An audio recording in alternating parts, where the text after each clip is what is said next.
I can see where you're coming from. This was never my intention. Jack asked for my opinion and I gave it to him. I agree I could have approached it better.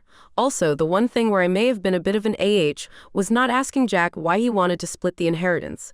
I just assumed people were trying to take advantage of him as usual and went from there. We had another discussion and I made sure to ask him this.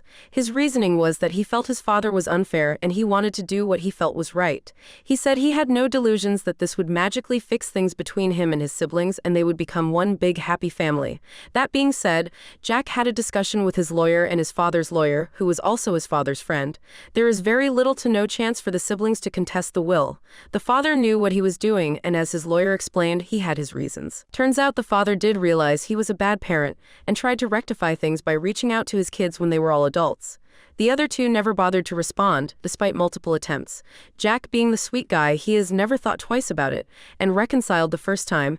He says he understands their dad didn't do the best job, but it was all in the past and he was willing to get over it. He pointed out that his father did pay for all of their adoption, and is part of the reason why they have such comfortable lives now. Now, the part about the inheritance. Jack still wants to split it with his siblings, but not completely evenly.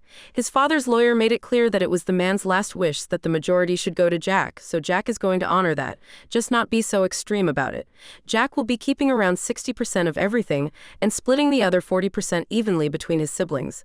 Turns out they don't know exact numbers, so 20% would still be big enough to have them satisfied.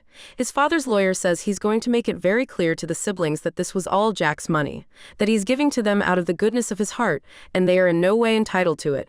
My only comment to Jack at this point was to make sure that this was entirely his decision, and he didn't feel pressured or persuaded in any way to do it, and that he's not doing it seeking validation from his siblings. He said he's sure, and I told him I support his decision completely. TBH, I'm very proud of him to coming to a solution that allowed him to stay true to himself while not being a pushover. People in the comments said, good ending. I'm glad he decided what he wanted to do and you support him. You made sure to ask him why and really listen to him. I wish you both the best.